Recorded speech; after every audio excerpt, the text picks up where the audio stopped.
You, when you are sleeping, like in the night you can't sleep. You have to sleep with racks to be changing every hour. You smell because of the urine.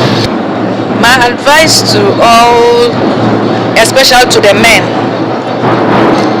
if your wife is having the fistula, don't reject her.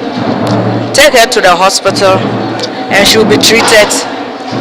When she's treated, there's nothing wrong with her. She can still give birth. So they shouldn't reject their wives with the fistula.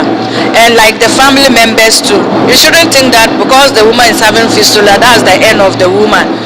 The woman cannot be repaired. The woman can be repaired and then back to normal. They should rather support her and take her to the hospital.